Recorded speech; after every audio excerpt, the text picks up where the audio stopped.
किसान संपूर्ण विश्व की रीढ़ होता है। चौधरी अवनीत पवार। हापुड़ का जिलाध्यक्ष आबिद हुसैन, युवा विंग का जिलाध्यक्ष आजाद चौधरी के नामों की घोषणा की। किसान सेना और राजनीतिक के राष्ट्रीय अध्यक्ष चौधरी अवनीत पवार ने कहा है कि किसान हमारे देश का ही नहीं बल्कि संपूर्ण विश्व की रीढ़ होता है। इसलिए हमारे देश में किसान को अन्नदाता के नाम से पुकारा जाता है।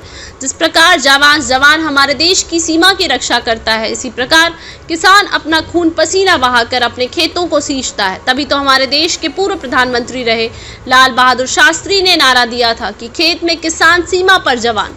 राष्ट्रीय अध्यक्ष चौधरी अवनीत पवार बुलंदशहर रोड स्थित वंश गार्डन हापुड़ में आयोजित किसान सेना के अभिनंदन समारोह को संबोधित कर रहे थे। उन्होंने कहा कि हमारे देश के पूर्व प्रधानमंत्री चौधरी चरण सिंह ने भी एक नारा दिया था कि देश की खुशहाली का रास्ता गांव की गलियों और खेतों की हरियाली से होकर जाता है।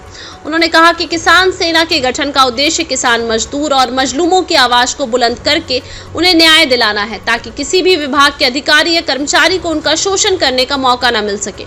जो कोई भी किसानों की ओर उंगली उठाएगा, किसान सेना उस उंगली को तोड़ने का काम करेगी।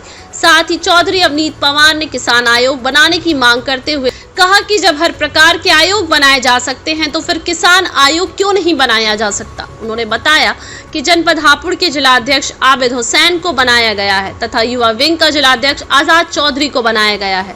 राष्ट्रीय संगठन प्रभारी मोहम्मद शमी ने कहा कि आज के समय में यदि कोई सबसे बुरे दौर से गुजर रहा है तो वह है किसान। उसका कदम कदम पर शोषण हो रहा है, चाहे गन्ना मिल मालिक या हमारे देश व प्रदेश की सरकार। सबके सब किसान को मोहरा बनाकर उसका शोषण करने पर तुले हैं, किंतु किसान सेना अब ऐसा नहीं होने देगी। किसान सेना अपने भाइयों की लड़ाई मरते दम तक लड़ती रहेगी, चाहे इसके लिए हमें गन्ना मिल मालिक या सरकार के साथ साथ आर पार की लड़ाई क्यों न लड़नी पड़े। राष्ट्रीय महामंत्री गौरव यादव ने कहा कि किसान सेना को जमीन पर उतारा ही इसलिए है कोई भी किसान, मजदूरों व मजबूरों, लाचारों की आवाज को दबा ना सके। हम किसी भी कीमत पर अपने भाइयों का शोषण नहीं होने देंगे। किसान सेना किसान, मजदूरों व मजबूरों, लाचारों की आवाज बनकर काम करेगी और कर भी रही है। राष्ट्रीय कोषाध्यक्ष अंकित कुशवाहा ने कहा कि किसान सेना का सिर्फ एक ही उद्देश्य है कि जय जवान जय किसान सेना के नारे को बुलंद किया जाए। इसके साथ साथ हमारे संगठन के लोग गरीब, लाचार, मजलूम किसान और मजदूरों को न्याय दिलाने का कार्य करें। राष्ट्रीय मंत्री अफरोज खान ने कहा कि हमारे क्षेत्र में बहुत सारी समस्याएं होती हैं, उनकी समस्याओं से निजात दिलाने का कार्य किया जाए। अपने संगठन में ज्यादा से ज्यादा जोड़ने का काम किया जाए, तभी हम अपनी किसान सेना को मजबूती प्रदान कर पाएंगे। किसान भाइयों उनके साथ पंचायत करने का काम करें, तभी हमें पता चल पाएगा कि हमारा किसान भाई किस समस्या से पीड़ित है।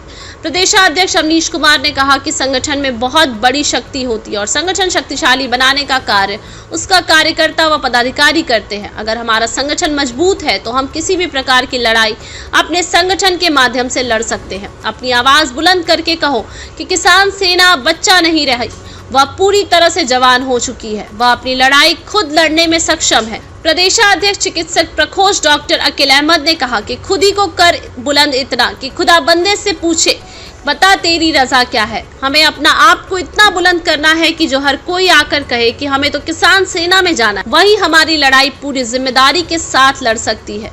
अभिनंदन समारोह में पश्चिमी उत्तर प्रदेश के अध्यक्ष राकेश नगर, पश्चिमी उत्तर प्रदेश के उपाध्यक्ष शहजाद अली, जिलाध्यक्ष गाजियाबाद आरिफ खान, महिला विंग हापुड़ की जिलाध्यक्ष दीपिका चुंग, अली मुर्तजा, अफरोज सफासत, शहजाद सुलेमान, मंसूर, रिहाना खान, जिला सचिव अलीगढ़ रिजवान खान, सक्रिय कार्यकर्ता अलीगढ़ इसरार, हामिद खान, नौशाद अहमद, शमशाद अली, श्याम सुंदर मुर्जी, रश्मि, रीना, मिथिलेश, गौतम, सोनू, वंश गार्डन वाले, महबूब आलम, अजहर, मोहसिन, नदीम, तहीर, गुफरान, नेताजी इसरार, कारी जाहिद व कारी नईम समेत अनेकों लोग मौजूद थे। भारत क्राइम न्यूज चैनल प्रधान संपादक बबलू सक्सेना की